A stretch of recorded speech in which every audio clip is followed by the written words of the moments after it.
Saúdo a igreja com a paz de nosso Senhor Jesus. O evangelho que nos convida à reflexão nessa noite, segundo o nosso calendário litúrgico, é o evangelho de Marcos. Eu convido a igreja então a abrir a sua Bíblia. Evangelho de Marcos, capítulo 1, nós estaremos lendo do verso 1 ao verso 28. Depois entraram em Cafarnaum, e logo no sábado foi ele ensinar na sinagoga.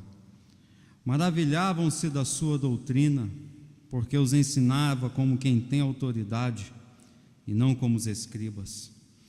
Não tardou que aparecesse na sinagoga um homem possesso de espírito imundo, o qual bradou: Que temos nós contigo, Jesus Nazareno? Vieste para perder-nos? Bem sei quem és, o Santo de Deus. Mas Jesus o repreendeu, dizendo: Cala-te e sai desse homem. Então o espírito imundo, agitando-o violentamente, bradando em alta voz, saiu dele. Todos se admiravam a ponto de perguntarem entre si: Que vem a ser isso? Uma nova doutrina. Com autoridade, ele ordena aos espíritos imundos e eles lhe obedecem. Então, correu célere a fama de Jesus em todas as direções, por toda a circunvizinhança da Galileia. Até aí. Um texto que nos faz pensar.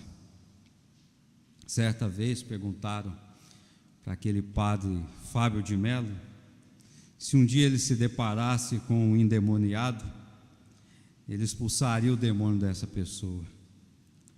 Ele respondeu o seguinte: eu já não chego a ter que dar conta dos meus próprios demônios, cada um que cuide dos seus.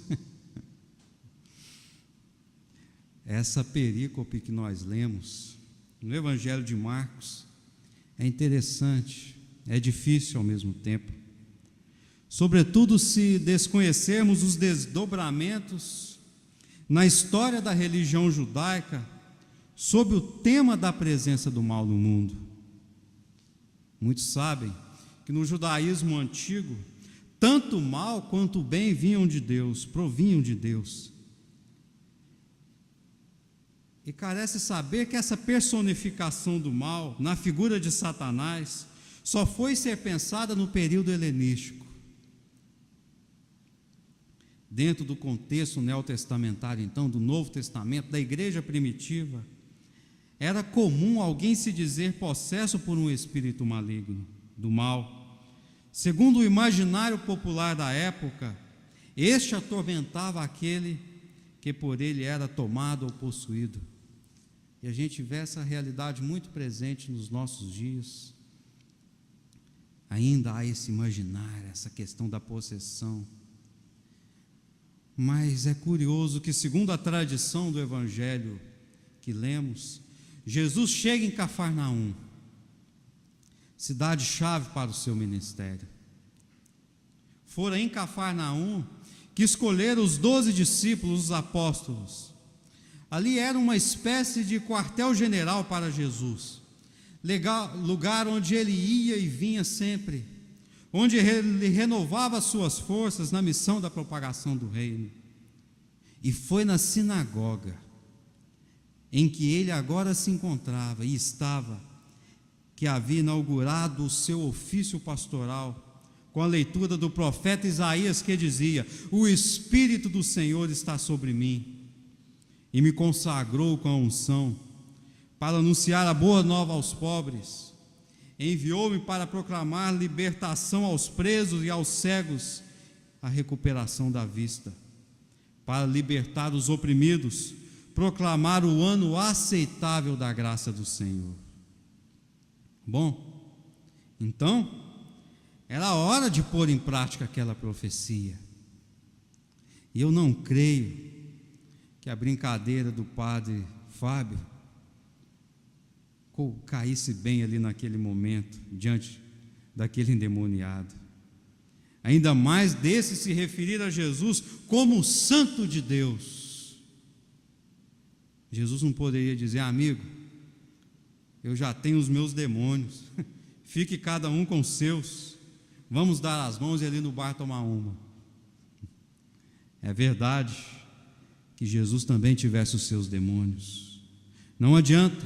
E talvez fosse as várias tentativas no deserto mesmo, a tentação que ele passou no deserto, e logo mais Pedro vai dizer: Senhor, deixa isso, e ele vai dizer: vá de reto, Satanás. A tentação dele era outra, seu demônio era outro. Mas fato é que todos nós temos os nossos demônios, e muitas vezes são eles que nos fazem as pessoas melhores que podemos ou poderíamos ser. Como nos recomenda Nietzsche: ao matar os seus demônios, cuidado para não destruir o que há de melhor em você. O próprio apóstolo Paulo nos lembra disso quando disse que Deus havia dado um espinho na carne, a saber, diz ele, um mensageiro de Satanás para o esbofetear. E continua: pedi a Deus 3 vezes para que eu tirasse de mim, me libertasse disso, desse demônio que me oprimia. E que me disse Deus: a minha graça te basta, porque o meu poder se aperfeiçoa na sua fraqueza. E por incrível que pareça, Ângelo, era aquele demônio que fazia Paulo ser mais humilde. E o texto diz que para que ele não se vangloriasse das revelações que havia recebido. Vejam só, que coisa curiosa. Mas com certeza não era esse o demônio que o Cristo teria que enfrentar. Porque, segundo o texto que lemos, foi de certa forma resolver aquele problema. Ele disse: cala-te, sai dele. E o espírito saiu. Bastou essas palavras. É a questão da autoridade, né? Esse é o texto que nós lemos. Essa é a história que, sinceramente, gente, não me diz muita coisa. Mas o que eu achei interessante nesse texto foi o fato de perceber que a palavra grega usada aqui para dizer espírito imundo é a mesma palavra no hebraico para dizer que algo ou alguém estava impuro, vejam só, para os sacrifícios no templo. O que na prática, se olharmos todo o contexto veterotestamentário, quer dizer o seguinte: você está impuro, inapropriado para estar diante de Deus, para oferecer a Ele sacrifícios, para a presença de Deus. Então, se a gente pensar por essa perspectiva, o que o texto que nós lemos está dizendo é: e na sinagoga estava um homem inapropriado, impuro, para estar diante de Deus. E muitas vezes nos consideramos assim, cometemos delitos, pecamos contra o nosso próximo, contra nós mesmos, deixando-nos sucumbir pelos nossos próprios demônios, onde talvez o pior deles seja a culpa. E na sinagoga estava um homem impuro para estar diante de Deus. E eu penso que talvez seja esse o maior mal que a religião pode fazer na vida das pessoas: fazê-las pensarem-se inapropriadas para estarem diante do seu Deus, definidas como definiu Jonathan Edwards, pregador puritano do século XVIII, que virou depois, pasmem gente, depois o título de um de seus livros: Pecadores nas mãos de um Deus irado. Imagina isso? Pecadores nas mãos de um Deus irado. E eu penso que os nossos seminários de teologia, se tivéssemos a oportunidade de, na cadeira de teologia sistemática, Bruna, eu penso inserir junto à hamartiologia, que é a doutrina do pecado, a calocinologia, a doutrina da bondade, sobretudo no mundo tão carente de bondade, de generosidade como o nosso. Seria mais interessante então falarmos não desse pecado original, mas sim de uma bondade original, que está lá, dentro de cada um de nós. Resta semearmos isso, plantarmos isso, atentarmos para isso, que instiga o homem a procurar, poderíamos dizer sim, o próprio Deus então, dentro de si, manifesta em bondade, em generosidade, em amor. Pensar a religião não como um conjunto de regras morais engessadas, mas como uma agência anunciadora da paz de Deus para com tudo e para com todos. Diria o Rubem Alves: Deus não é um banqueiro que tem um livro de contabilidade onde registra os seus débitos e os créditos dos homens para acertos futuros. Os débitos, chamados pecados, serão punidos, e os créditos, chamados virtudes, serão recompensados. Não, Deus não se parece com os banqueiros. Ele não tem um livro de contabilidade. Deus não tem memória, não pune pecados, nem recompensa virtudes. É como um regato de águas cristalinas. Não importa que joguemos nele os nossos detritos, ele continua a jorrar águas cristalinas. Deus é amor. Deus é amor. E na sinagoga havia um homem inapropriado, impuro, para estar diante de Deus.